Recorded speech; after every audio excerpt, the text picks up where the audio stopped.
sallah. Kina tare da mu? A'a. Me yasa?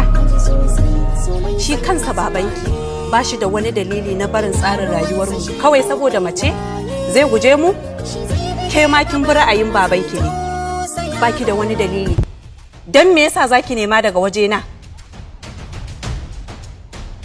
Yanzu ba za ki amince ba ko dan saboda ni? In guji ubana in biki saboda san da kike wa naki uban? Idan har kika ga na fara yin sallah sai dai in babana ne ya fara yi. Ai ko zai wuya saboda kududdufi yana ɗaya daga cikin mutanen dungu da ke wa dodo biyayya. Da kin san da haka kuma kike cewa na biki? Duk da dama ke baki damu da bautar dodo ba kuma baki san darajar kaburbura ba? A gaskiya ban taba ji da rana ɗaya bautar da muke tana burge ni ba. Mi yanka, mu zub da jini, mu je wurin matattu muna musu addu'a da neman arziki. Sam bai kama hankalina ba. Sallah ce kawai ta kama hankalinki?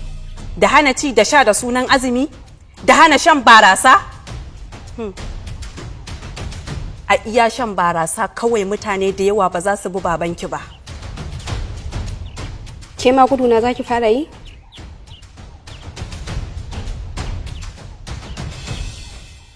Muna nan a matsayin ƙawaye. Amma dole zan fara yin nesa-nesa da ke yanzu godiya.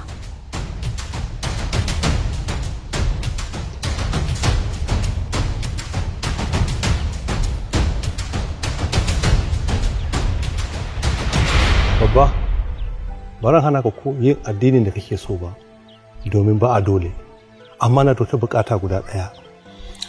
Mai gari ina sauraron ka. Kar ka bar dungu, duk rintsi, duwuya ka zauna tare da mu. Ai, mai gari dama ni ba ni da niyyar barin garin dungu. Sai dai idan ana da niyyar a cutar da ni to babu yadda na iya. Zan tattara inawa in koma gudunku. Nan zan yi duk abin da na ga dama ba mai takura ni. Babu inda za ka je ba kuma abin da zai same ka.